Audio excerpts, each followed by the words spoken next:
ternyata ada beberapa yang masuk.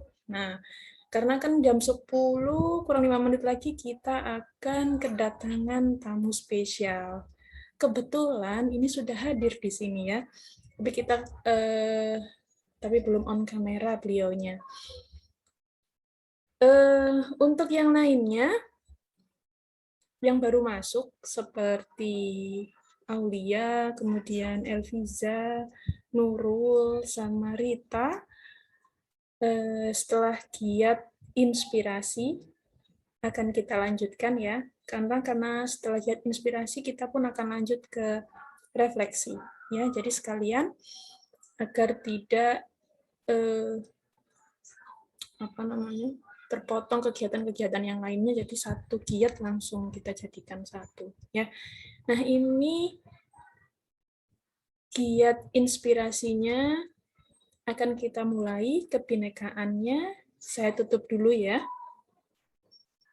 Nanti lanjut setelah inspirasi. Nah, kebinekaan saya akhiri. Terima kasih tadi yang sudah presentasi, yang belum nanti kita lanjutkan ya. Kita mau ke giat inspirasi. Nah,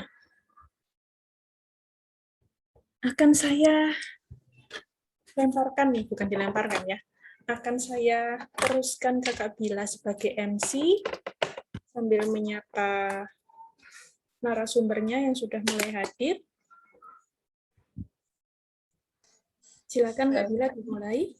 Terima kasih Bu Citra. Kita bisa mulai sekarang ya. Baik, Assalamualaikum warahmatullahi wabarakatuh. Selamat pagi semuanya. Waalaikumsalam warahmatullahi wabarakatuh. Assalamualaikum warahmatullahi wabarakatuh. Ini udah hadir narasumber kita. Kak, ini panggilannya siapa Ibu Citra? Ini Jin. Kak Neta. Halo Kak Neta, selamat pagi. Selamat bergabung di hari ini untuk tokoh inspirasinya yaitu atlet taekwondo ya Bu ya, karena sudah menuai prestasi yang begitu banyak sampai kancah internasional. Nanti kita akan ngobrol-ngobrol, sharing-sharing dengan beliaunya seputar prestasinya dan seputar motivasinya bagaimana bisa menjadi atlet internasional. Nanti untuk ngobrol-ngobrolnya saya alihkan lagi ke Bu Citra selaku moderator pada hari ini.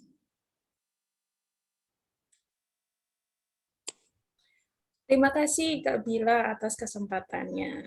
Oke, Assalamualaikum warahmatullahi wabarakatuh. Saya selaku moderator di sini mengucapkan terima kasih atas waktunya kepada terutama narasumber.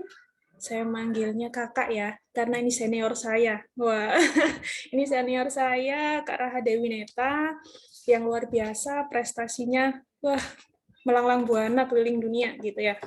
Oke, Kak Raha Dewi Neta, izin saya memperkenalkan mahasiswa hebat dari seluruh Indonesia. Kebetulan ini perwakilan dari ada yang dari Sumatera semua ya, kebetulan dari Riau, dari Lampung, dari mana tadi? Setia dari mana Setia ya tadi ya?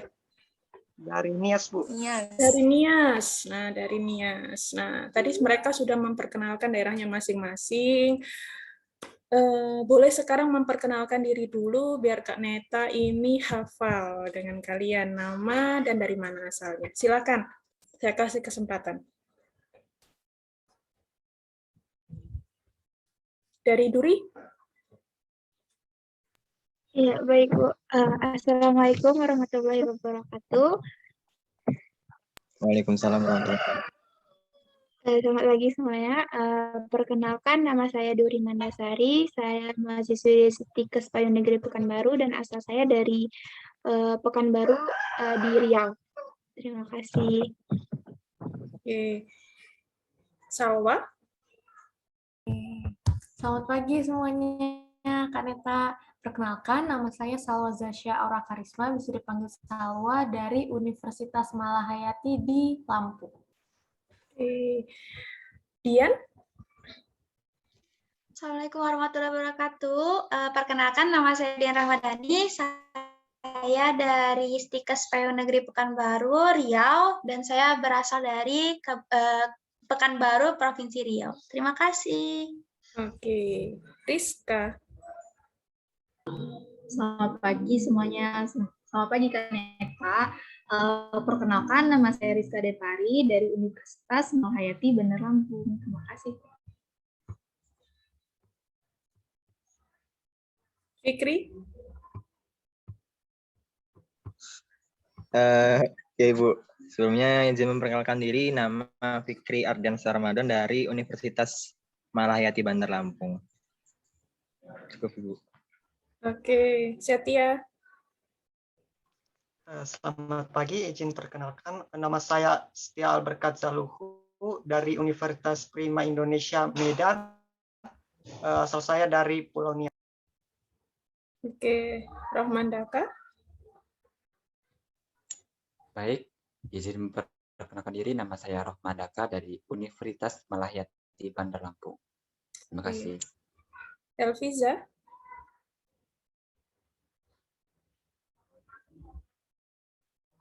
Baik. Assalamualaikum warahmatullahi wabarakatuh. Perkenalkan, nama saya Elviza Puratayuni dari Program Studi Kesehatan Masyarakat Universitas Muhammadiyah Bengkulu. Oke. Rita. Rita.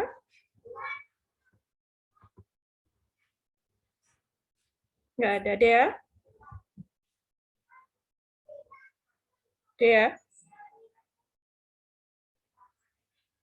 Oke, mungkin sinyalnya ya. Oke, semua sudah memperkenalkan diri agar lebih akrab lagi dengan Kak Neta. Saya langsung ya ke beliaunya. Nah, ini sebelum beliaunya memperkenalkan diri, saya lihatkan CV-nya dulu nih ya. Saya lihatkan CV-nya dulu.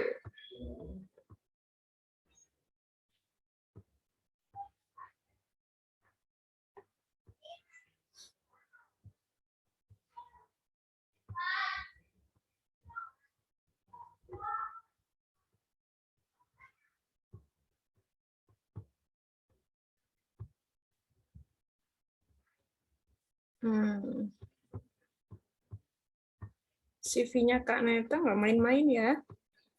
Ada 8 lembar. Wah, nih lihat prestasinya luar biasa. Ya, oke. Saya perkenalkan dulu Kak Netanya. Namanya Rahadewi Neta, biasanya dipanggil Neta. Sudah berkeluarga, nama suaminya Rizal Samsir. Ada 2 anak yang hebat-hebat juga pastinya ya. Namanya Raden Ridzam dan Raisa Ridzam. Oke, asalnya atau kebangsaannya pastinya Indonesia. Tempat tanggal lahirnya Surabaya. Asli Surabaya. Arek Surabaya ya, Kak. Lahir di tanggal 23 Mei 1984. Agamanya Islam. Alamatnya untuk saat ini beliau tinggal di perumahan Pasadena Blok A nomor 12 RT 10 RW 14 Cengkareng Timur Jakarta Barat. Nah, beliau sekarang stay di Jakarta. Itu nomor HP-nya, jabatannya sekarang sebagai pelatih taekwondo, dan itu emailnya rahadewineta@gmail.com. Nah, Kak Neta ini punya sekali segudang prestasi, ya. Kalau saya baca satu-satu sampai nanti juga nggak akan habis ya. Nah, dari professional qualification-nya, ya kemudian dia jadi yang terakhir nih ya, di tahun 2020. Di CV-nya masih tertulis 2020, tapi kenyataannya di tahun ini, 2021, Kak Neta juga menjadi referee. Nah, di Olimpiade kemarin ya, Kak, Tokyo. Nah, itu yang baru pulang terakhir kemarin. Ini kayaknya harus diperbarui lagi nih CV-nya ya, karena yang terbaru belum masuk nih. Nah, untuk cooking experience-nya nih, Coach of Kwon Thailand Open. Nah, sebagai pelatih. Nah, untuk yang lain-lainnya nanti bisa dibaca sendiri aja ya, nanti saya share CV-nya. Oke, untuk review experience-nya. Kemudian ini yang kemarin ya. Oke, sudah masuk ternyata. Kemudian ada best referee. Wah, ada best referee-nya juga, ada best player-nya juga, ada ini ada SEA Games, Open Turnamen, International Taekwondo, ada macam-macam ya. Dari atlet sampai referee, dari zaman dia kecil sampai sekarang pun masih on terus di taekwondo. Oke, selanjutnya nggak panjang lebar untuk menjelaskan CV-nya, saya akan stop. Ya. Stop share-nya, langsung aja ke Kak Rahmadewi Neta. Halo Kak, Assalamualaikum. Waalaikumsalam. Alhamdulillah. Suaranya agak ngebas-ngebas gitu ya. Ini kayak Bisa suaranya jelas ya suaranya ya. Alhamdulillah, jelas. Oke, ini adalah Kak Rahmadewi Neta. Ini senior saya. Dulu waktu saya masih di Lada bersama beliaunya. Wah, ini saya jadi bulan-bulanan ini sama beliau.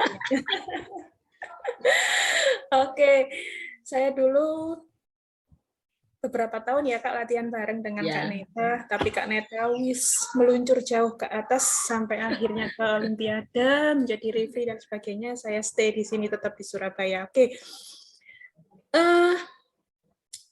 Yang ingin saya tanyakan agar adik-adik juga termotivasi. Yang pertama nih, Kak Neta akan punya segudang kegiatan. Mulai dari jadi ibu, jadi istri, nah sampai sekarang plus-plusnya adalah jadi referee, jadi pelatih, dan sebagainya. Nah, itu tidurnya kapan, Kak? Nah, waktu tidurnya itu kapan, gitu kan? Kegiatannya banyak sekali, gitu. Jam berapa, gitu kan? Monggo, silakan. Tidurnya, sebelumnya saya salam kenal dulu. Yang Ibu Anissa Salsabila, kakak ya, kakak. Mahasiswa saya. Mahasiswa. Oke, salam kenal semuanya teman-teman mahasiswa di sini yang tergabung program Kampus Merdeka. Terima kasih Ibu Citra ya panggilannya. Saya dulu manggilnya Cit gitu. Kita teman seperjuangan, partner sparring dari tahun 2004-2005 ya, 2004-2005 sampai 2007. Jadi tadi CV sudah dibacakan, memang saya kegiatannya tok taekwondo. Mungkin kalau Ibu Citra banyak hal lain yang bisa dikerjakan. Kalau saya ya memang berusaha menjadi ahlinya di taekwondo gitu sih. Jadi kalau nanya kapan tidurnya, ya tidur. Saya anaknya mageran, kita di Pelada paling lama tidur kayaknya saya. Jadi sama, walaupun udah jadi ibu, walaupun ada kegiatan taekwondo, ada pertandingan, jadi atlet, ketika jadi pelatih ataupun jadi wasit, tidur sangatlah penting dan utama, itu untuk healing juga. Nah, ini terkait kegiatannya Kak Neta yang banyak ya. Nah, sebelum menjadi kegiatan atau menjadi sekarang ini, otomatis kan Kak Neta ini merangkak dari bawah dulu ya. Ya latihan, ya kemudian berusaha untuk menjadi yang terbaik. Nah, awalnya Kak Neta sendiri bisa menjadi seperti ini. Bisakah diceritakan mulai dari awalnya dulu kenal taekwondo gimana gitu? Iya. Jadi kayak untuk mungkin teman-teman mahasiswa di sini ya yang kegiatannya belum ada kegiatan lain, mungkin hanya kuliah, hanya belajar, ya agak beda cerita, karena yang saya sendiri alami dari kecil itu lebih fokus ke olahraganya. Sekolah itu malah kayak dijadikan nomor 2, makanya mungkin orang lain berkarir di bidang edukasi, ya saya berkarirnya di dunia taekwondo. Dari kecil saya 9 tahun sudah lebih ke nggak ada pilihan ya. Kadang kan kalau kita kebanyakan pilihan malah bingung gitu. Karena nggak ada pilihan, udah Neta kamu latihan taekwondo dulu, nggak tahu olahraga yang lain. Hanya dikenalkan orang tua taekwondo. Kemudian disemangatin kakak-kakaknya juga prestasinya Asian Games, ada yang jadi atlet Olimpiade. Jadi kayak kita namanya keluarga itu beda watak, beda karakter, tapi tetap ingin berkompetisi secara sehat ya. Intinya mencari achievement bahwa kita melakukan sesuatu itu nggak sia-sia gitu. Jadi dari kecil teman perjuangan saya ini, karena saya mulai dulu, saya dari tahun 98 aja saya udah juara nasional junior. Kemudian saya ketemu Ibu Citra tuh tahun 2004 ya, ke Jurda 2004 apa ke Jurda 2003, pokoknya kita terus karena peraih emas-emas di daerah itu antar Jawa Timur dijadikan satu di Pelada. Kemudian saya tuh yang ngerasa mungkin kuliah saya tempuh 10 tahun, kalau Ibu Citra tepat waktu, makanya sekarang karirnya hebat banget di dosen, jadi dosen pembimbing.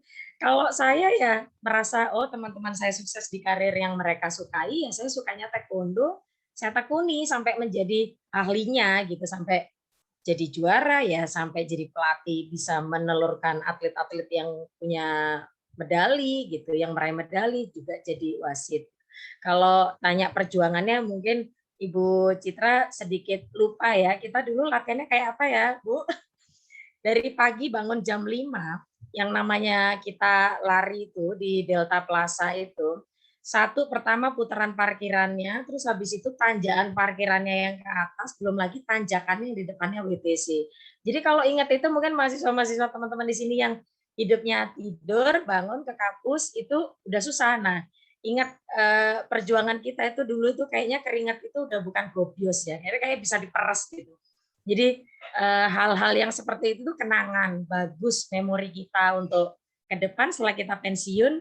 Jadi kita nggak gampang menyerah gitu kan, maksudnya lebih ke mungkin kayak sekarang bisanya virtual. Tapi kalau seandainya Kampus Merdeka ini programnya harusnya ketemu ya untuk apa praktek kerja di suatu tempat atau apa, karena dunia kerja nggak semudah itu ya, benar-benar kayak saya aja setelah pensiun juga nggak gampang, mungkin karena hadiah dari prestasi saya jadi ASN, kemudian saya jadi ASN doang juga mentok, gitu doang gitu, nggak kayak udah cuman makan tidur kerja kayak nggak seru, makanya saya tetap sibuknya di taekwondo karena itu yang jadi passion. Nah makanya mungkin berbagi sedikit cerita kenapa orang itu bisa sukses, kenapa orang itu bisa meraih prestasi atau bukan jadi orang biasa-biasa deh gitu. Mungkin kayak teman-teman mahasiswa hebat di sini kan pasti ada kualifikasi ya untuk bisa tergabung di sini ya gitu. Jadi udah pasti yang di sini adalah terhebat yang terpilih. Jadi saya pikir begitu itu butuh konsisten.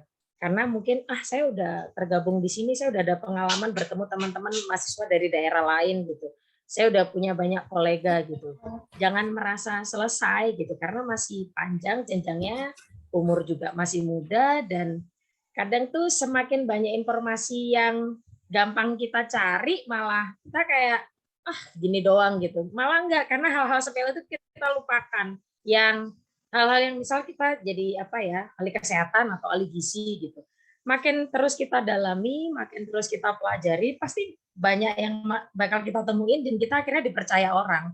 Dipercaya orang terus, bisa punya klien banyak, bisa jadi ahli gizi di suatu organisasi, misal KONI atau Kemenpora, menangani banyak atlet, itu baru istilahnya pencapaian yang untuk panjang gitu kan. Durasi yang kita kerja butuh hati, butuh pikiran, butuh waktu. Jadi kalau kemarin Bu Citra ya, setelah kita prapon ya Bu ya 2007 ya, habis itu kayaknya Mbak aku habis ini lulus aku mau fokus kuliah, aku mau kerja kayak gitu-gitu. Nah beda karena memang beda yang kita sukain gitu kan. Kalau prestasi apa setiap orang itu sebenarnya nggak bisa kita compare, nggak bisa kita banding-bandingin. Oh ini hebat, ini enggak, karena balik ke kita sendiri ya. Saya pikir gitu. Menurut saya aja, saya ngeliat Ibu Citra, saya bangga banget. Ini teman perjuangan saya dulu. Kalau lari itu suka dorong-dorongan. Kalau saya capek, ayo Mbak, gitu. Dia suka gitu. Terus kalau saya yang lagi males, Cit, aku tak off dulu.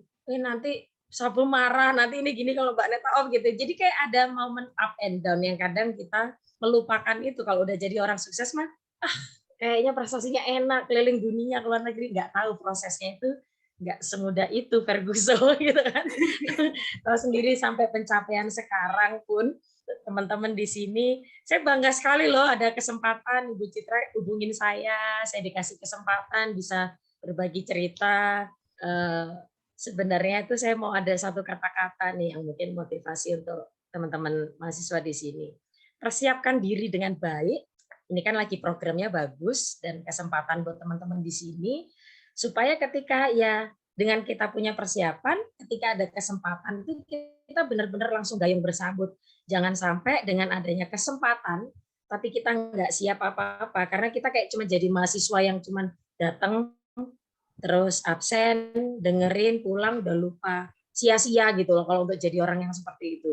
Jadi benar-benar kita fokus, kita biasain, dan kita ulang-ulang sampai itu jadi skill kita, sampai ketika ada kesempatan kita benar-benar nggak menyiapkan. Kenapa? Kesuksesan itu ya karena adanya kesiapan yang dipertemukan dengan kesempatan. Jadi intinya masa pandemi nggak menghalangi kita untuk jadi mager dan untuk nggak berpikir, karena kayak gini ya secara virtual kita masih mikir untuk menyampaikan informasi, menyampaikan sesuatu, apalagi ada yang ahli gizi ya, apa ahli masyarakat ya, penyuluhan masyarakat gitu ya di sini ya bidangnya ya.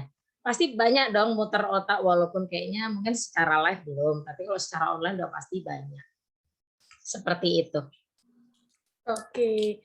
Nah, ini tadi kan saya sudah nih menengahin jadi moderator. Nah, saya kasih kesempatan nih buat mahasiswa-mahasiswa hebat yang ada di sini. Silahkan bertanya kepada Kak Raha Dewi Neta, perjalanan hidupnya sampai menjadi sukses, maunya yang bagaimana, kepengennya dicontoh yang apa nih yang dicontoh. Nah, silahkan.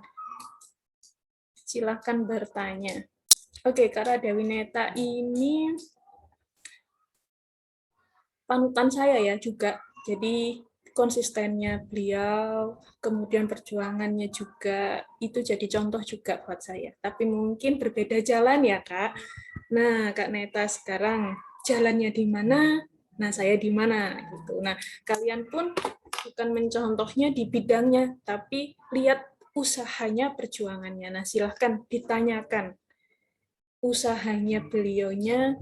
Tadi kan hanya gambaran ya, gambaran kecil saja. Mungkin mau yang tanya lebih detail lagi perjuangan beliaunya di saat menggapai itu bisa membawa nama Indonesia di kancah internasional, mengibarkan bendera Indonesia di kancah internasional yang mungkin ingin kalian tiru, silahkan ditanyakan. Izin bertanya, Ibu. Oke, silahkan. Ini Baik, sebelumnya ini manggilnya Ibu atau Kak? Biasa dipanggil Mbak ya, Mbak. Karena kalau Ibu tua ya, Bu Citra kayaknya lebih tua dari saya. Baik, Mbak. Baik, saya Dian Rahmadani ingin bertanya kepada Mbak Neta. Jadi tadi kan ada Mbak Neta mengatakan kalau di perkuliahan Mbak Neta agak terlambat untuk lulusnya begitu ya. Nah, itu kan karena Mbak Neta mempunyai passion di bidang olahraga yaitu taekwondo. Nah, itu kan pasti ada banyak omongan orang, banyak kalimat-kalimat orang yang nggak mengerti fashion kita dan bilang, loh kok kamu nggak lulus gini sih? Kok kamu nggak lulus kayak gini sih? Kok kamu telat sih? Gitu. Itu apa sih yang motivasi Mbak Neta sampai sekarang bisa bawa nama Indonesia lagi di kancah internasional begitu, Mbak? Iya. Pasti kita hidup kalau nggak diomongin orang nggak afdol ya, Mbak Dian. Jadi memang itu adalah bagian hidup kita. Jadi satu, kita jadiin motivasi atau kita jadiin terpuruk. Kayaknya nggak enak ya kalau terpuruk ya, jadi lebih baik jadiin motivasi. Kalau yang ngomongin 10 tahun, bayangin saya dari 2002 lulus SMA langsung masuk kuliah, sampai 2012 baru lulus. Itu amazing banget kan, ngapain aja gitu kan. Kayaknya mungkin mahasiswa di sini kayaknya 3 tahun udah kelar gitu kan. Tapi saya nggak malu. Kenapa? Karena selama sepanjang saya kuliah itu saya nggak diem, saya nggak melakukan kegiatan yang negatif gitu. Jadi karena kegiatannya positif, jadi orang yang ngomongin di belakang itu saya merasa ya silakan aja ngomongin ya. Kadang kita harus betul cuek seperti itu ya, silakan aja diomongin gitu. Terus kenapa kok saya meluluskan diri? Sebenarnya juga nggak niat lulus loh. Cuman karena kebutuhan. Jadi sebenarnya sesuatu hal itu didasari kebutuhan. Jadi kalau kita butuh sesuatu kayak Mbak Dian merasa aku tuh kuliah tuh karena nanti aku mau kerja jadi lebih baik. Satu, ngangkat derajat keluarga. Kedua, mau dapat ya pemasukan yang di atas rata-rata teman-teman. Kenapa saya mau belajar ekstra? Kenapa saya mau jadi mahasiswa aktif? Nggak cuman numpang absen gitu, itu pasti ada motivasi tersendiri dong gitu. Karena sama saya juga. Jadi kalau di era 10 tahun itu kemana aja, saya itu malah terinspirasinya itu dari teman perjuangan saya, Ibu Citra. Kenapa? Di tahun 2005, 2006, 2007, kami Pelada itu latihannya sampai elek. Pokoknya kayaknya nggak ada tenaga untuk bisa mikir, apalagi baca tulisan. Tapi Ibu Citra ini selesai latihan jam 5 pagi, jam 7 kelar. Dia mandi, dia berangkat ke UNESA. Saya bilang, Cit, kue gak kesel toh? Ya kesel Mbak, tapi ibu bapakku tahunya aku tuh kuliah. Baru Pelada ini malah jatuhnya menghemat karena dia nggak perlu ngekos, dapat uang saku ya Bu Citra ya gitu. Ibaratnya malah dapat ekstra di situ. Ya mungkin senior-seniornya termasuk saya waktu itu yang galak-galak dan judes. Karena merasa apa ya namanya kita latihannya bersifat olahraga, apalagi gelut. Taekwondo itu kan berantem, bukan saling bukan saling salam-salaman doang gitu, beneran tendang-tendangan.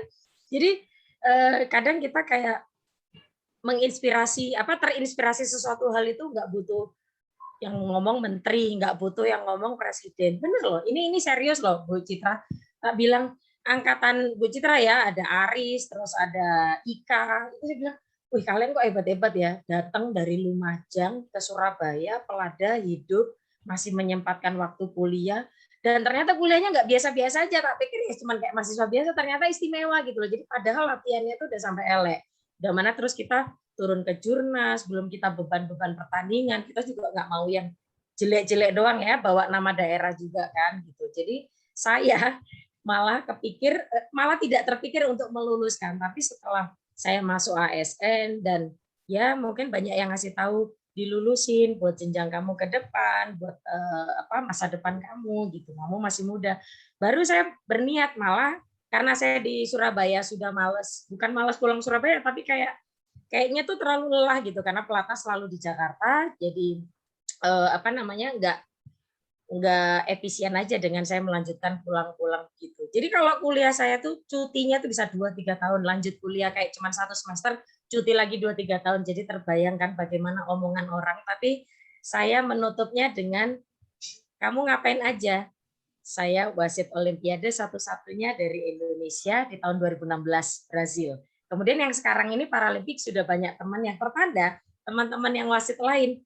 Loh, kok Olimpiade sebelumnya ya Brasil, kok ada wasit yang bisa berangkat gitu. Jadinya yang sekarang banyak yang wasit-wasit semangat. Saya pikir mungkin mereka nggak termotivasi dari saya, tapi dari hati kecil saya, pasti mereka juga pingin gitu terjun menjadi pemimpin dalam suatu pertandingan di event besar yang top of the top, yang nggak ada lagi kayaknya ya di atas Olimpiade. Setelah kejuaraan dunia hanya Olimpiade. Jadi itu di antara teman-teman kita semua sesama wasit sering sharing, bercerita perjuangannya dari dimusuhin pengurus, dimusuhin ya kantornya karena kebanyakan izin, macam-macam, karena selalu intinya kalau menjadi itu tadi mahasiswa yang biasa sama yang istimewa pasti beda deh omongannya, dirasain sendiri.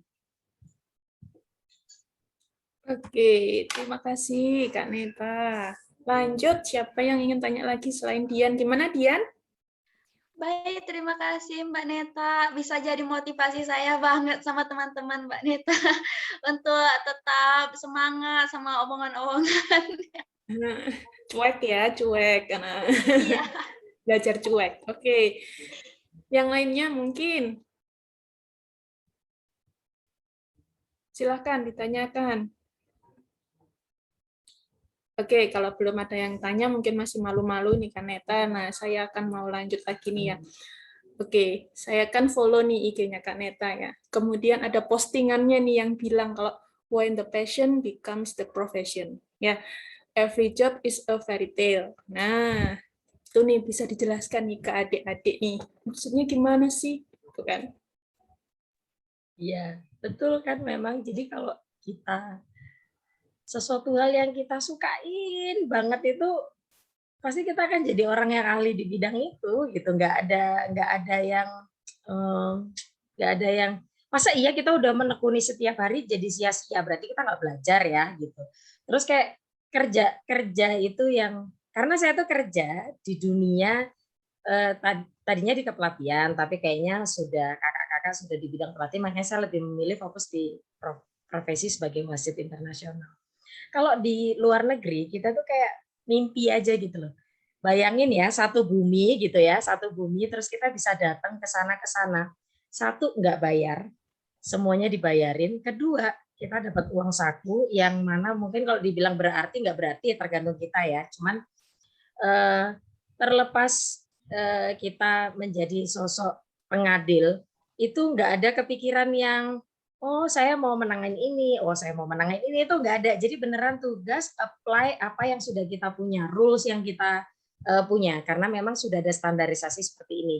Jadi nggak ada niatan untuk bukan mencurangi ya, mungkin kayak politik, oh yang ini negara ini nggak ada. Kenapa? Karena kita akan nampak bodoh. Makanya setiap kerjaan itu berasa beneran kayak apa ya, bukan cuma dream come true ya, kayak yang memang kita passion itu bakal menikmati banget, seneng banget gitu. Bayangin kita orang yang suka traveling, terus kita keluarga, punya anak, ibu-ibu itu kalau di rumah tuh kerjanya bangun tidur, cuman masak, beres-beres pada umumnya. Terus kalau kita di depan nyiram-nyiram tanaman aja, tetangga sebelah ngajak ngomong, yang dibahas ya itu aja, kalau enggak ke pasarnya beli apa, kalau apa. Nah, saya menemukan kayak hal lain yang perlu saya omongin atau hal lain yang perlu saya jalanin. Akhirnya itu ngerasa passion itu harus kita tekuni banget, dan saya menikmati kerja, traveling keliling dunia, dan untungnya suami mendukung. Jadi kalau ini kayaknya banyak kakak-kakak perempuan juga ya, yang laki-laki jarang. Sebenarnya kalau ngomongin perempuan itu setelah lulus kuliah, terus habis itu menikah, jarang loh dikasih kesempatan bisa pergi-pergi dengan durasi waktu yang berlama-lama. Dan kalau kita tugas wasit, datang ke negara antah berantah di Afrika, yang mana mungkin kita nggak tahu tingkat kejahatannya rawan, tapi kita sebagai orang yang teredukasi, punya wawasan, nggak akan takut itu, karena kita tahu apa yang kita jalani. Makanya jangan cuma passionnya di ini ya Bu Citra ya, maksudnya orang kan kadang, oh ya aku suka ini, terus bidang ini nih masyarakat gitu, terus cuman belajarnya itu doang. Jangan, karena kita butuh hal-hal lain yang sebagai pendukung tadi. Kenapa? Pendukung itu kita gunakan ketika ada kejadian yang bikin kita panik, kita tahu cara menghandle. Makanya setiap pekerjaan kalau kita nganggap itu adalah suatu mimpi kita, beda pasti. Lebih menikmati dan nggak ada beban, kayak berasa mimpi aja. Nanti kalau pulang kita relive lagi, karena kalau di sana tuh kita kemana-mana itu lebih ke dihargain orang ya, mungkin karena posisi wasit, terus dihargain orang karena kita nggak cuma mau memimpin pertandingan sih sebenarnya, kayak mewakili negara kita. Oh berarti kamu orang terpilih yang bisa datang ke negara ini dari sekian ratus negara, karena di organisasi kita kan memang ada berapa ratus negara ya, 200 negara. Tapi yang bertugas hanya 30 wasit. Jadi orang anggapnya ini pasti yang terseleksi dengan baik. Makanya kita menganggap wah kayak benar-benar fairy tale banget. Pulang ya udah relive lagi, cuci baju, setrika, gitu aja gitu kehidupannya. Normal. Oke. Dari kata-kata yang saya petik barusan, jadi istilahnya nggak cuma fokus, kalau kita cuma ya fokus boleh, tapi kita juga harus belajar dunia lain ya, agar kita tahu bisa ngadepin, misalkan istilahnya tuh kalau kata orang Jawa gitu, dolinmu kurang adoh, nemek ngono-ngono tok gitu ya istilahnya. Nah jadi kalian juga paling tidak selain kalian passion kuliahnya seperti itu, kalian juga harus punya pengalaman lain selain passion kuliahnya di bidang itu. Nah, karena ini pun juga saya alami ya. Jadi pengalaman saya di dunia itu, di dunia yang dulu gitu kan, dengan yang sekarang itu benar-benar sangat membantu saya untuk berorganisasi di tempat-tempat yang lain. Nah, jadi kalian boleh fokus satu, memang harus fokus, tapi kalian juga harus belajar yang lain-lain. Nah, itu sih tadi pesan dari Kak Neta, Mbak Neta. Nah, ini untuk yang postingannya tadi. Oke, yang lainnya mungkin ada yang ingin bertanya? Dari yang cowok-cowok ganteng-ganteng tadi, Fikri, Rohman Daka, Setia. Kemana mereka semua? Masih malu-malu nih, atau belum pada mandi nih minggu-minggu nih. Sepertinya sudah mandi semua. Mereka tadi sudah pakai pakaian adat, sudah pakai baju batik. Oh, Ayo mungkin Kak Anissa mungkin yang ingin bertanya. Sebagai MC juga sebagai perwakilan. Saya sih masih belum bertanya, Bu. Nanti tapi saya ingin menambahkan di akhir sesi. Oke. Oke, yang lain. Kak Anissa ini ya, apa namanya, aktif di sosial media. Semalam saya udah follow. Udah follow-followan kita. Kak Anissa ini duta wisata ya di Jawa Timur. Wah, Jadi keren. fashion juga dia, tari juga dia, banyak sekali Wah, kegiatannya kalau Kak Anissa ini. Memang harus begitu ya. Kayaknya kalau cuman kuliah aja tanpa ada kegiatan yang lain itu hambar. Saya ngerasain juga gitu. Oke, nah iya itu pasti Apalagi Kak. kalau jadi duta gitu, wawasannya benar-benar harus banyak gitu ya informasi yang didapetin ya. Keren. Nah mungkin yang lainnya, ayo siapa yang mau tanya?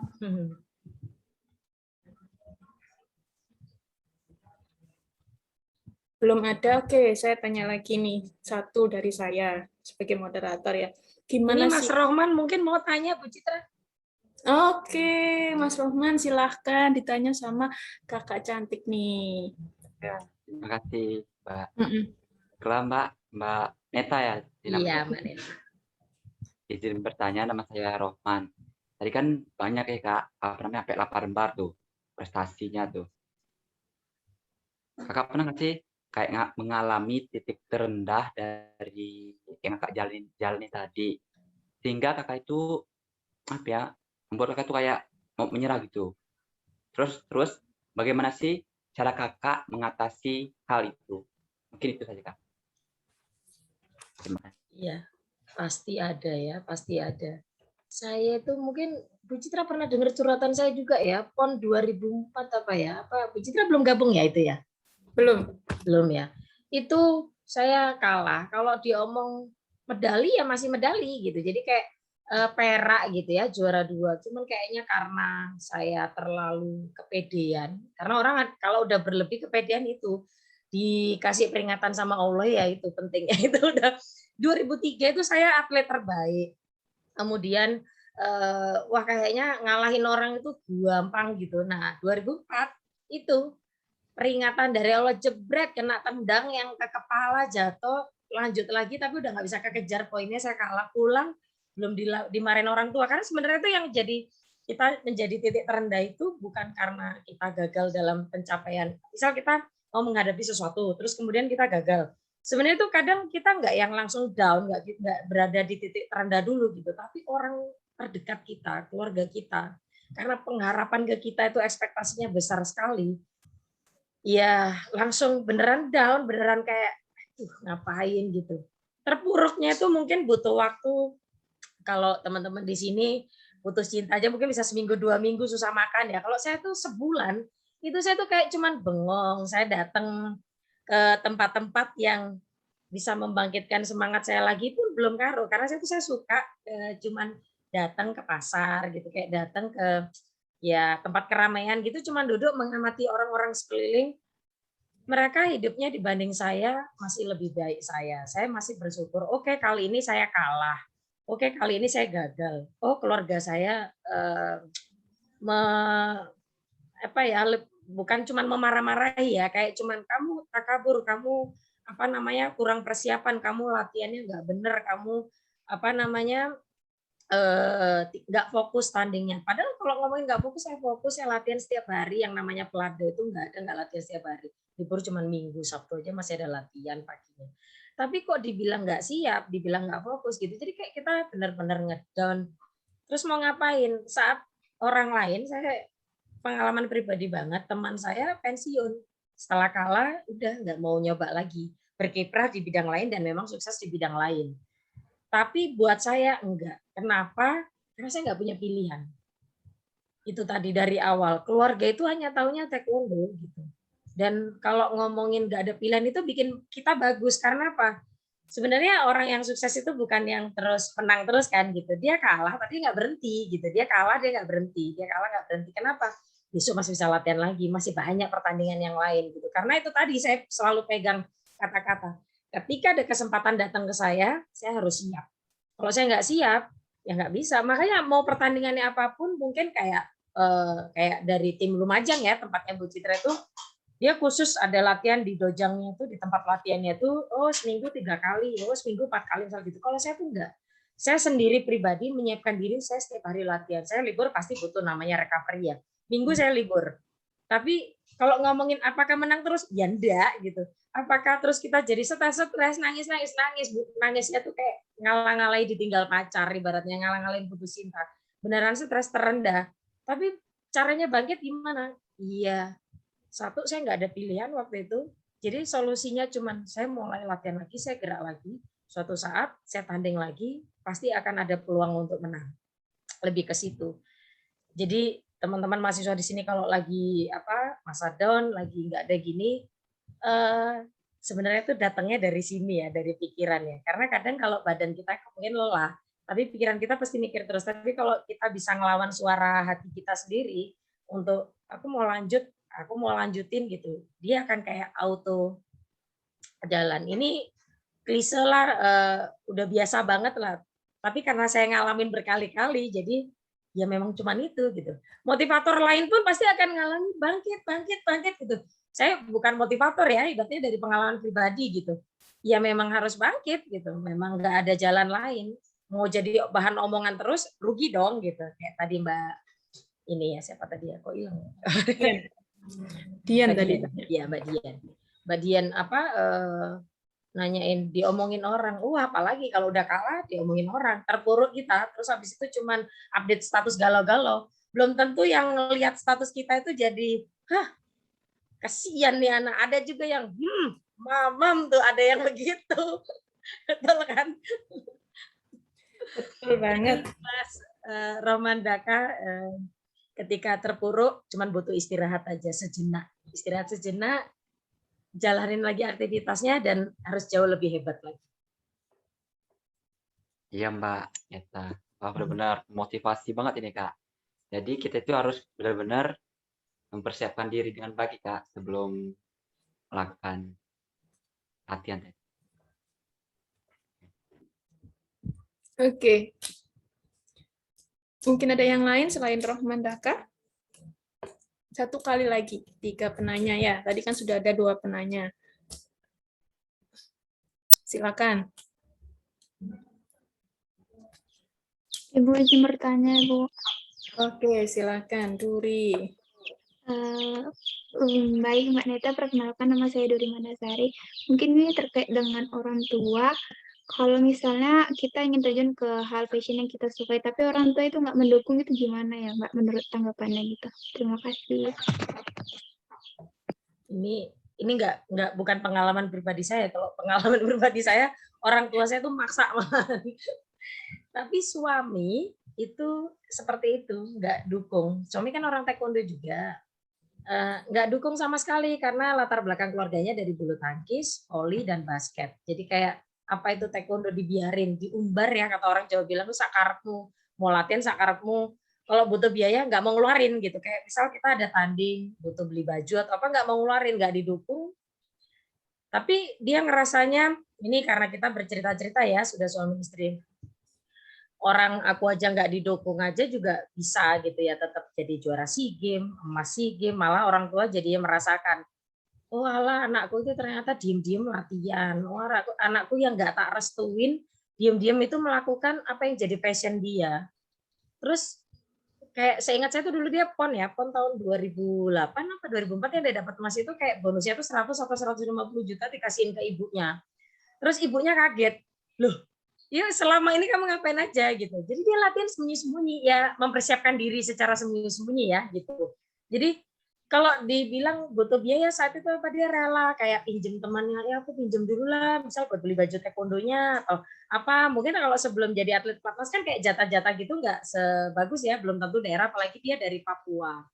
Jadi belum tentu kayak daerah itu mendukung kayak kita dari Jawa Timur atau dari daerah-daerah besar lainnya tuh daerah itu beda mengasih peralatan-peralatan yang kita butuhin untuk mendukung kegiatan kita tuh beneran mendukung banget, itu support sistemnya tuh bagus. Tapi di daerah-daerah kayak Papua mungkin nggak tahu ya, kayak beberapa Sumatera aja, atlet-atlet di daerah Sumatera itu pasti fasilitasnya nggak sebagus yang di daerah Jawa, saya yakin itu, walaupun sekarang sudah mulai merata ya, tapi beda lah karena Jawa sudah mulai duluan, pertanda sudah berpengalaman ya kan gitu.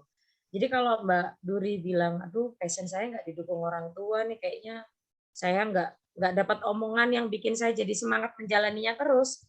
Ya ada yang memang jadi nyerah. Saya nggak ini ya, kita ngomongin fakta aja. Memang ada yang juga nyerah, akhirnya ya udah deh, mama papa maunya apa gitu ya, udah kita ikutin gitu karena kita mau berbakti gitu kan.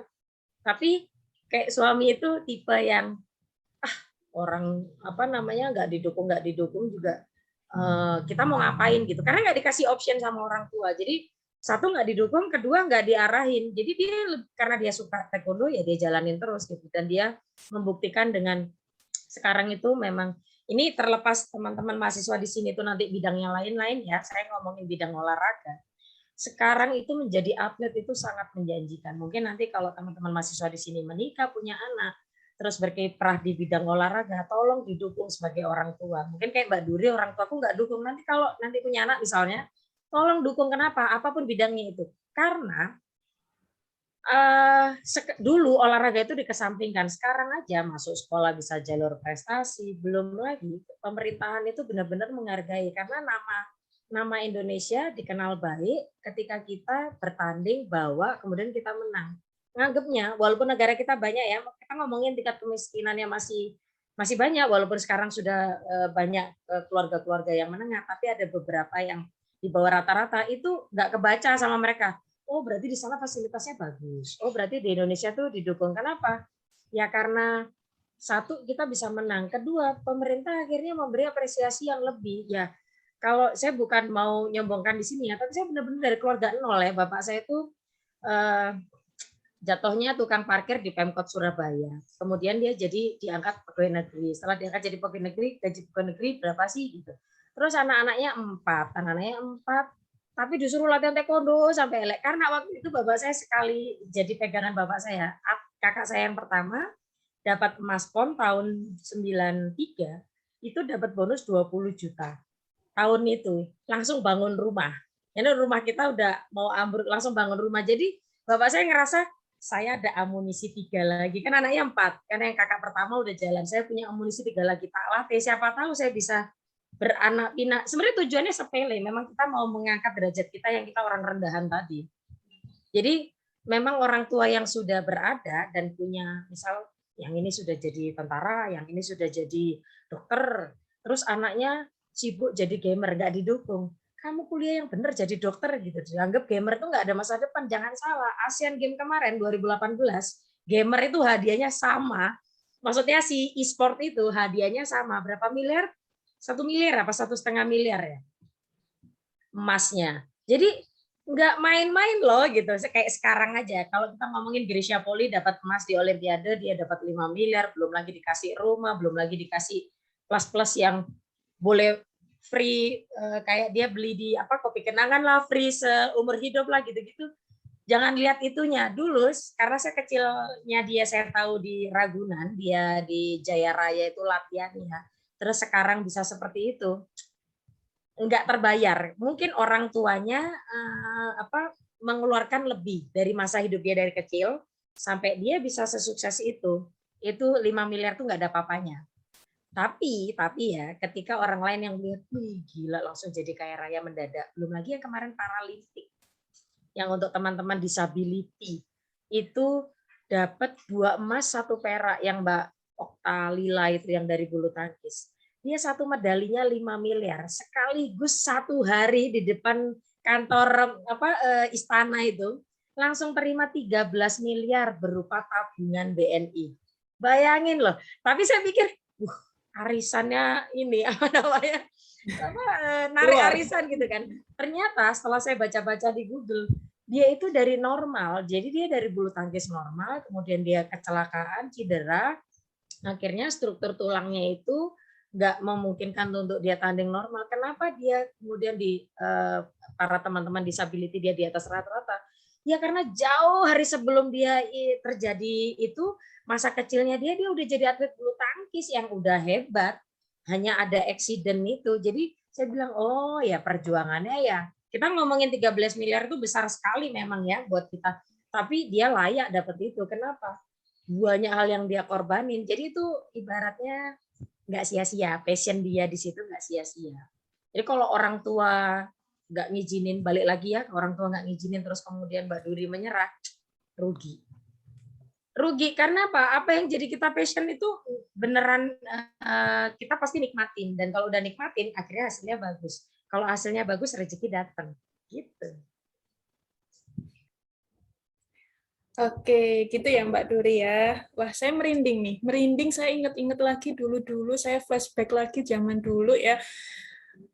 Kak Neta, kemudian beserta keluarga gitu kan. Kebetulan saya juga lumayan agak dekat dulu ya.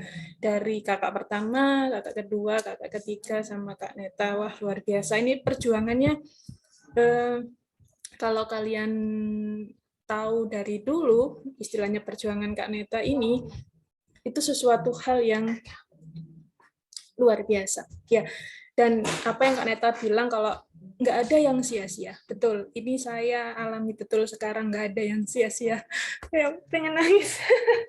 Pengen nangis itu karena mungkin salah satu penyokong saya bisa sampai sekarang ini tuh bantuan dari pelatih yang mungkin saya nggak akan lupa sampai sekarang, kakaknya Kak Neta. Yang pertama namanya Sabum Satriono sampai sekarang.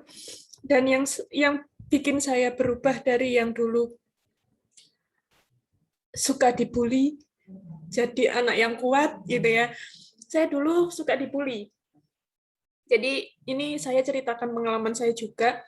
Jadi kalian kalau kena bully itu jangan langsung menyerah. Ternyata saya taunya itu setelah pertengahan pusada, kenapa saya suka dibully. Beliau bilang, kamu tuh kalau nggak digitukan, kamu nggak akan kuat mentalmu. Karena mental itu harus dibentuk, bukan hanya latihan aja, tapi mentalmu nanti kalau kamu keluar dari menjadi yang orang kerja ataupun kamu berorganisasi, kalau kamu digitukan aja sudah down, kamu nggak akan bisa jadi apa-apa. Awal saya masuk Puslada, ketemu Mbak Neta, ketemu dengan pelatih Sabum Satrio, yang dibentuk dulu adalah mental.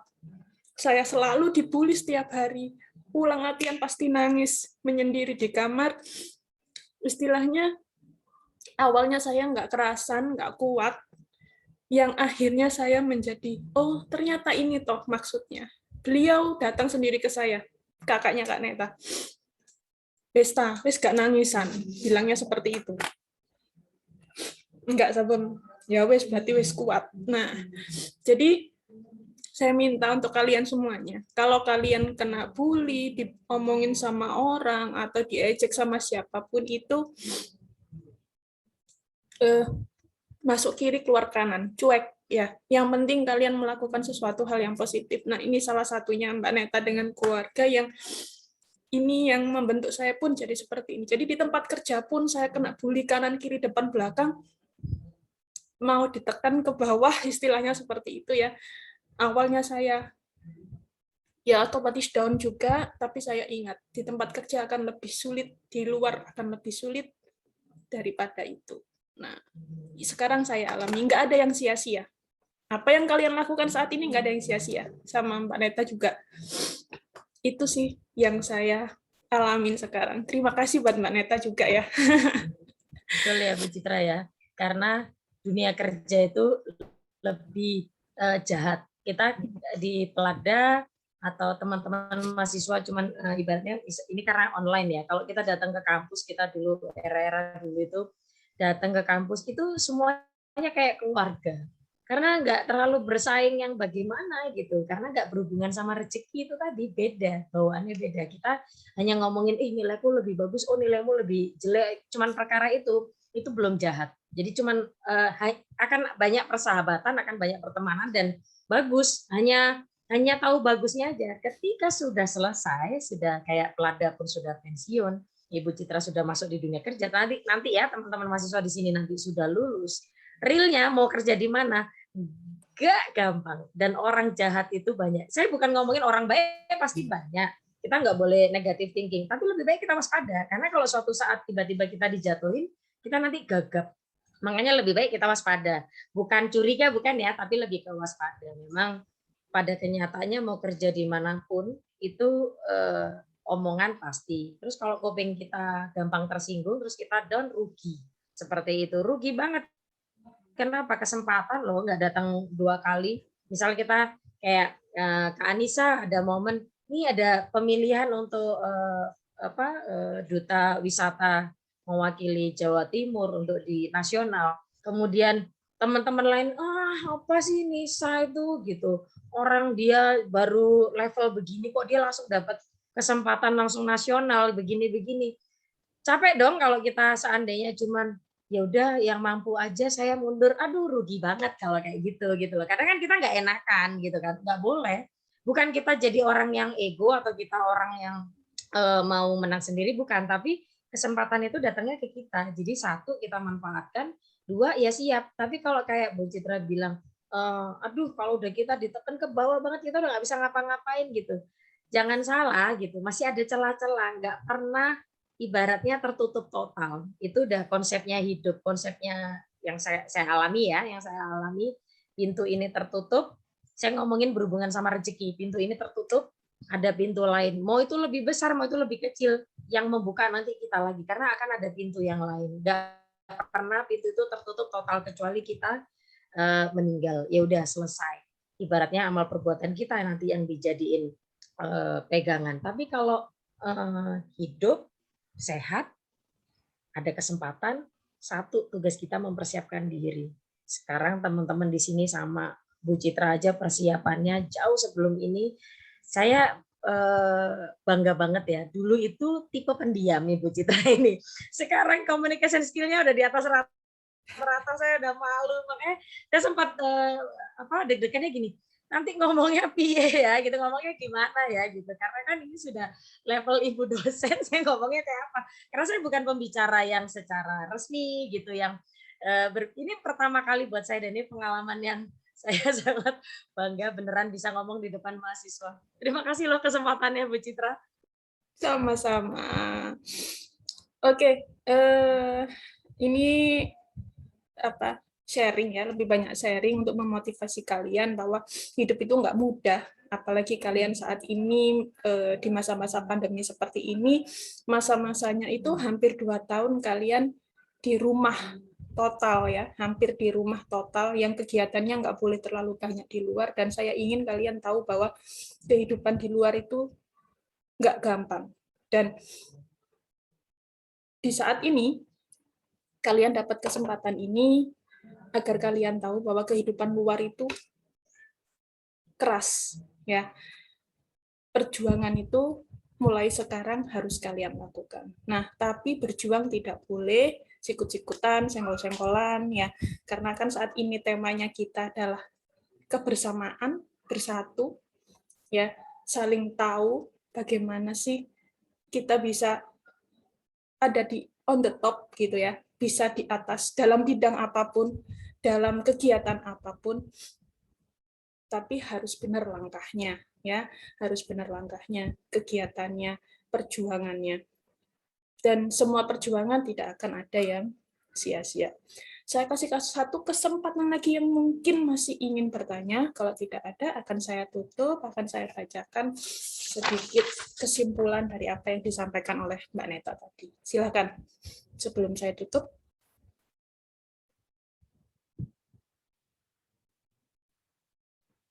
Yang mungkin mau curhat, siapa tahu ada solusi di sini, yang lagi sedang berjuang dalam suatu event atau kegiatan, kemudian ada permasalahan, silahkan disampaikan di sini, mungkin bisa dicarikan solusi.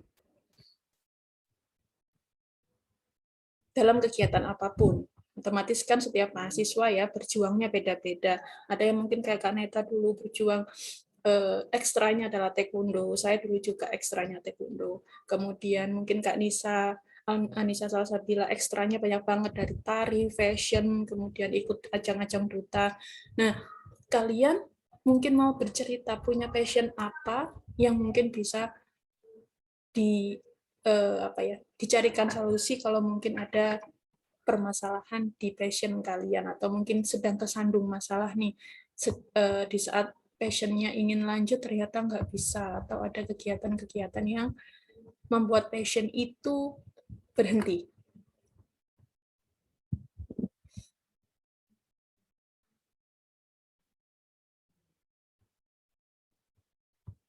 Ada? Saya kasih kesempatan. Oke, nggak ada. Sebenarnya satu yang ini ya, saya lagi nih, yang lagi ngomong lagi nih ya, satu yang saya masih belum bisa lakukan, yaitu sebenarnya pengen banget seperti Kak Neta dulu ya, bisa mengibarkan bendera Indonesia di negara lain, atau istilahnya sampai internasional, go internasional gitu kan. Tapi ya mungkin itu keputusan saya juga yang akhirnya saya harus stop, berhenti di taekwondo, kemudian saya beralih ke saat ini, saya sekarang ini. Tapi cita-cita saya masih ingin lanjut, tetap mengibarkan atau menyanyikan lagu Indonesia Raya di negara lain, tapi dengan bidang lain. Nah, mungkin kalau di dosen kan biasanya ada kegiatan-kegiatan yang dengan negara lain seperti call paper atau seminar-seminar yang juga mau presentasi dan sebagainya. Nah, itu saya ingin menjadi salah satu di situ. Nah, itu saya masih berjuang karena untuk menuju ke situ tidaklah mudah juga ya. Nah, untuk yang kalian mungkin yang belum membawa nama baik bangsa, minimal membawa nama baik provinsi. Kalau belum, paling tidak kotanya. Kalau belum, paling tidak membawa nama baik keluarga. Minimal lagi membawa nama baik dirinya sendiri. Itu ya. Itu yang harus kalian lakukan saat ini.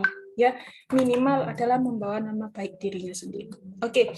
Kalau tidak ada yang mau disampaikan lagi ke Kak Neta, saya akan membacakan kesimpulan biar jadi motivasi untuk kalian. Yang pertama, dari pertanyaan Dian ya. Kalau ada omongan orang, cuek, kemudian jadikan motivasi, terus konsisten. Tunjukkan bahwa kamu bisa. Nah, itu ya. Kemudian kalau kita melakukan sesuatu sesuai dengan passion kita, itu akan lebih nyaman jadinya. Kalau pekerjaan itu berawal dari hobi, itu akan lebih nyaman. Sesuatu hal yang dikerjakan berawal dari hobi, dan karena hobi itu akan lebih nyaman jalannya. Meskipun kita jatuh, akan pasti otomatis akan bangkit. Karena kita nggak bisa meninggalkan hobi itu atau kegiatan itu. Kemudian, tidak ada yang sia-sia. Ya, itu. Dan kemudian jika down, jangan langsung berhenti total, tapi istirahat sejenak, kemudian mulai lagi. Nah, itu pesan yang bisa saya simpulkan dari motivator kita, ya, narasumber kita hari ini untuk kalian sebagai inspirasi anak-anak muda. Jadi kalau sedang down, jangan putus sampai di situ, tapi istirahat sejenak, beralih sejenak, berkumpul dengan keluarga ataupun saudara, kemudian baru kita bangkit lagi. Ya, karena itu tadi tidak ada yang sia-sia. Apapun itu tidak ada yang sia-sia. Ya, di sini saya mau cerita sedikit pengalaman saya. Saya menjadi dosen di bidang kesehatan. Mungkin Mbak Neta juga baru tahu ya, kalau saya mengajar di kampus kesehatan, mata kuliah yang saya ampu biostatistik sama metodologi penelitian. Jadi tidak ada hubungannya sama olahraga sama sekali. Nah, di situ baru masuk saya sudah mendapat istilahnya siapa kamu gitu, apakah kamu sanggup gitu kan, istilahnya seperti itu. Saya tunjukkan bahwa saya bisa meskipun saya agak berbeda dengan teman-teman dosen saya yang lain. Jadi harus ditunjukkan bahwa kamu bisa, ya, bahwa kamu mampu. Dan pada waktu pengajuan sertifikasi dosen semua berlomba, salah satunya saya berhasil, dan ada omongan seperti ini, kok bisa ya, padahal S1 dan S2 kamu tidak sama, kok kamu berhasil. Yang saya jadikan catatan si penilai, kamu memang tidak selinier, tapi passion kamu bisa membuat kamu lolos. Apa? Saya punya passion di taekwondo. Saya lanjutkan itu di kampus saya buka UKM taekwondo, saya membimbing mereka, saya jadi pembina, saya lanjutkan membina mahasiswa di sana meskipun saya tidak terjun langsung, dan saya aktif di kegiatan kemahasiswaan yang ada di kampus. Itu yang membuat saya bisa lolos sertifikasi dosen. Nah, ada beberapa teman saya yang tidak lolos, yang istilahnya selinier, tapi tidak punya kegiatan apapun di kampus. Istilahnya hanya mengajar, dan mengajar. Jadi kalian meskipun berbeda dengan yang lain, menurut orang lain itu tidak mungkin, lakukan yang terbaik. Saya yakin apapun yang kalian lakukan, seperti Mbak Neta bilang tadi, tidak ada yang sia-sia. Ya, itu aja pesannya. Terima kasih Mbak Neta, terima kasih motivasinya, sudah mau menyempatkan waktunya yang, aduh aku nggak libur, aku ada latihan hari Sabtu nggak kosong. Nah, alhamdulillah kesempatan di hari Minggu bisa memberikan motivasi untuk adik-adik yang hebat-hebat ini. Ya, terima kasih Mbak Neta, terima kasih atas waktunya. Mungkin ada pesan sedikit buat adik-adiknya? Ya, sedikit aja. Teman-teman mahasiswa adik-adik di sini, semoga dari program ini, Kampus Merdeka ini bisa bermanfaat, bisa benar-benar menjadikan batu loncatan untuk ke depannya, bisa menyemangati lagi hal-hal yang akan mau dilakuin. Jadi ada yang terambil sedikit, walaupun sedikit ada yang terambil, supaya ke depannya melangkahnya, oh iya saya bisa, oh iya saya bisa melakukan ini dan itu. Jadi jangan cuman lewat ya, kadang kita kebanyakan kalau udah virtual itu cuman lewat, sayang sekali. Jadi mungkin nanti suatu saat bisa ketemu di dunia nyata, bukan secara virtual. Tegur saya kalau saya lupa, saya wajahnya aja judes, tapi saya baik, bener ya Bu Citra ya? Jadi sukses untuk adik-adik mahasiswa di sini, sukses juga Ibu Citra, Kak Anissa, sukses semuanya. Yang terpenting di masa pandemi sekarang selalu jaga kesehatan. Amin. Terima kasih untuk Kaneta juga, jaga kesehatan selalu. Salam buat keluarga. Terima kasih atas waktunya. Mamanya sudah mau diambil waktunya sedikit di hari Minggunya. Mohon maaf ya adik-adik. Si Raden sama si Raisa ini mamanya diajak virtual sebentar. Terus kemudian terima kasih untuk suami. Kak Riza, istrinya mau ini diambil waktunya sedikit untuk memberikan motivasi. Terima kasih Kak Neta. Mungkin Kak Anissa tadi katanya mau sedikit. Baik, terima kasih Bu Citra selaku moderator yang juga dulunya seorang atlet ya Bu, yang sekarang akhirnya menjadi seorang dosen. Terima kasih juga untuk Kak Neta atas motivasinya. Saya benar-benar insecure nih Kak dengan segudang prestasinya dari Kak Neta.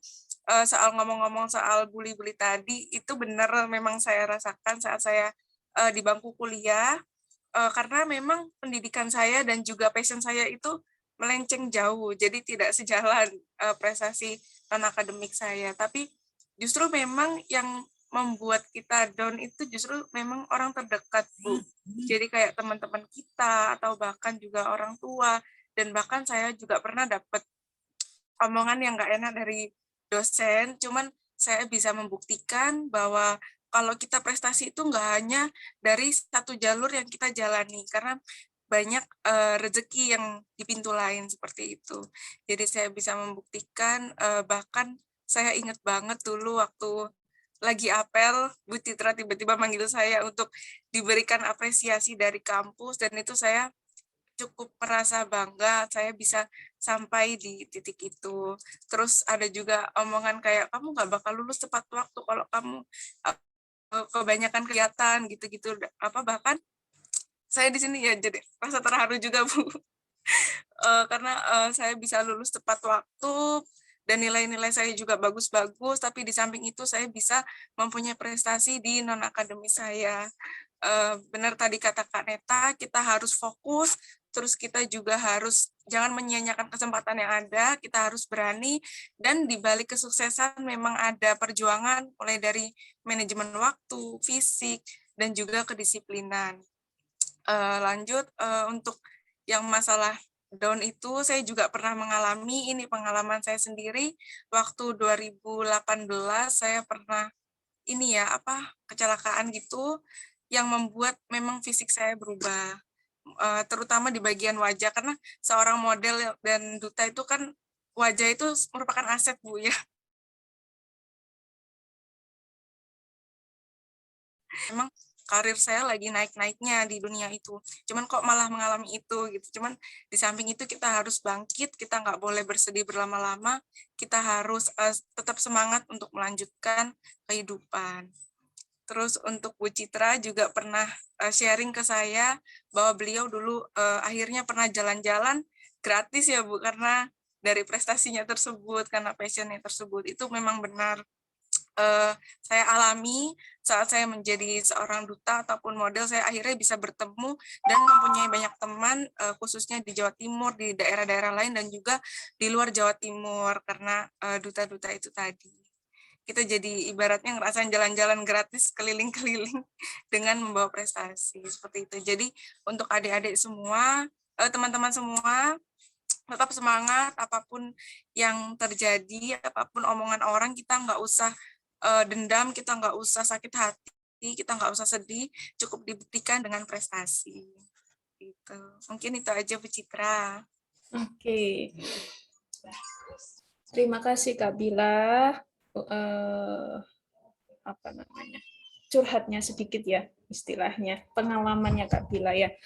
Nah, untuk yang lainnya bisa diambil positifnya dari semua apa yang narasumber sampaikan, kemudian Kak Bila sampaikan, pesan-pesannya tadi bisa dijadikan cukup banyak pengalaman yang tadi disampaikan dijadikan motivasi ya, apalagi ini kegiatannya tentang inspirator yang menginspirasi. Saya harap kalian minimal setelah mengikuti kegiatan ini saya mendengar, wah Duri, wah Dian, wah Rohman, wah Salwa mewakili daerahnya masing-masing, mewakili Indonesia dalam hal atau ajang apapun. Amin, saya doakan seperti itu. Amin. Ya, semua dan yang lainnya. Saya yakin semua hebat-hebat. Dari presentasi kalian mahasiswa yang luar biasa, cara menyampaikannya, cara body language-nya, dan juga presentasi-presentasi kalian itu luar biasa. Saya yakin kalian akan menjadi orang yang hebat, seperti contohnya salah satu Kak Raha Dewi Neta ini. Ya, untuk kegiatan hari ini, saya rasa